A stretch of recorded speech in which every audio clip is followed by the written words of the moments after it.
hello everyone. This is Tom Polden with another edition of the Business Owners Marketing Brief, and I'm joined today, I must say with great pleasure I'm joined today by Stephen Lynch of Results.com. Stephen, just good afternoon gone your time, isn't it?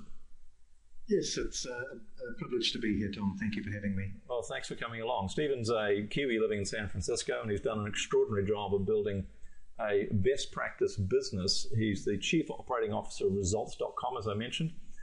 He's responsible for researching and developing the strategic planning and business management practices that are incorporated into the Results.com management dashboard software.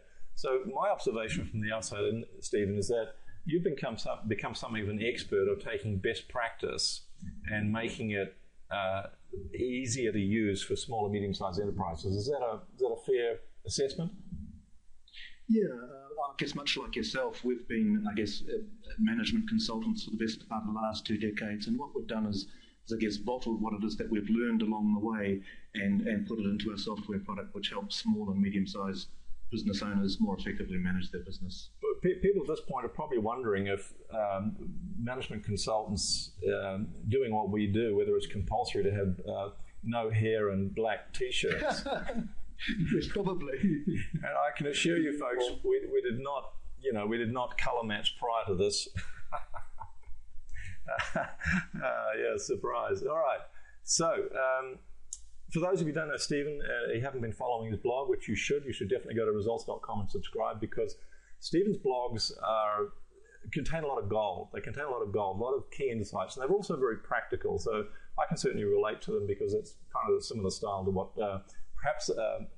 perhaps I think your ability to cope with complexity is a little greater than mine, but nevertheless, it's a lot of valuable insights and real practical stuff. Folks, it's kind of the stuff that if you're really serious about building a valuable business that's scalable and that's saleable, it's the stuff you'll want to know about. So, look, without further ado, there's lots of other really cool stuff that I could tell you about Stephen, but let's get on with the interview. The subject is strategic planning for small and medium-sized business owners. So let's kick off, Stephen, with, and I've got to press the go button on the 5-minute countdown, so we are go. What are the biggest challenges and mistakes that you see business owners making when they approach the subject of strategic planning? For me, generally people seem to confuse goal setting with strategic planning. And goal setting is good, don't get me wrong, but just a collection of goals that you sort of sweep up into a list at the end of a planning meeting is not necessarily a strategic plan. And what we try to do is support business leaders and their teams to go through a process of trying to understand how their industry is likely to play out and getting really clear on the key or pivotal moves that they need to make to set themselves up for success this year, but also in years to come as well.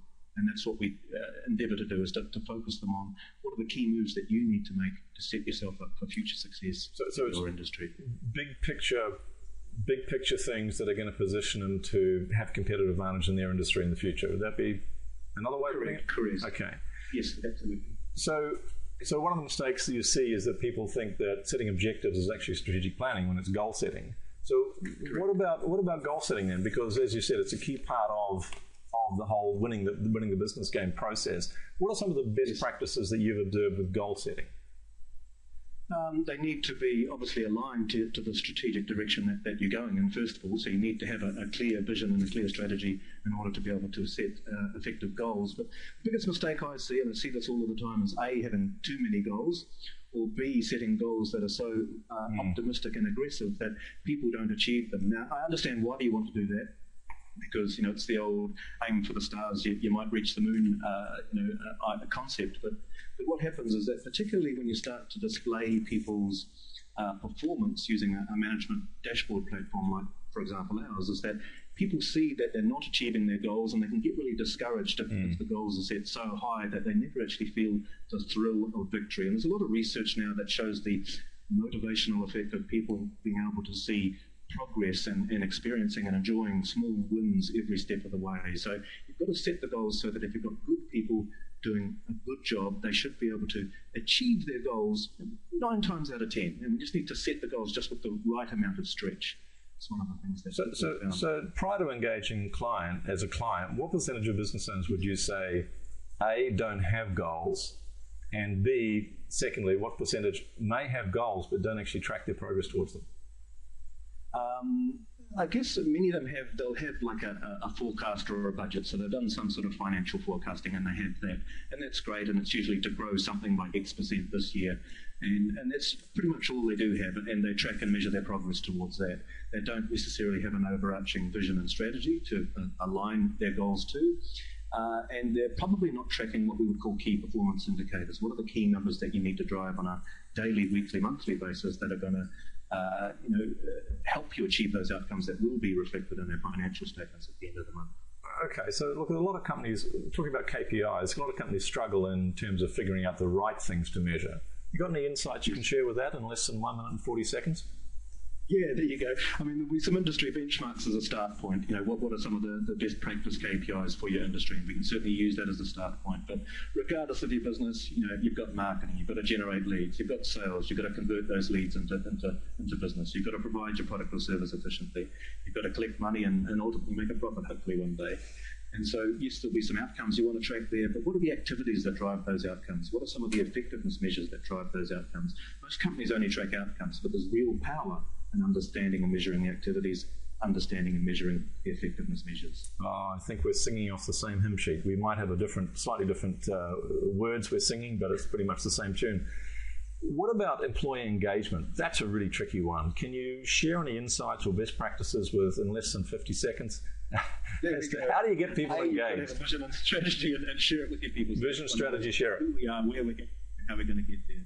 You need to set goals so that they can see how what they do is contributing to the bigger picture, and involve people in goal setting so that the targets that we set, they have buy-in to and go, yep, if I work hard, I can achieve that, as opposed to, oh my goodness, I'm never going to achieve that, so why even try? So aligning people's individual efforts to the bigger picture is key. And sharing up each and every week, coaching and supporting them to achieve their goals is critical. 20 seconds left. And so transparency. People can see their own progress and the contribution they're making to the organisation. Absolutely key, particularly in the modern era. So, Stephen, thanks so much. We've got 10 seconds left. Folks, www.results.com. Go there, subscribe, download whatever you can get. It's good stuff. It's rich material, and it's completely free, so why wouldn't you do it? Thanks, Stephen. Thank you, Tom.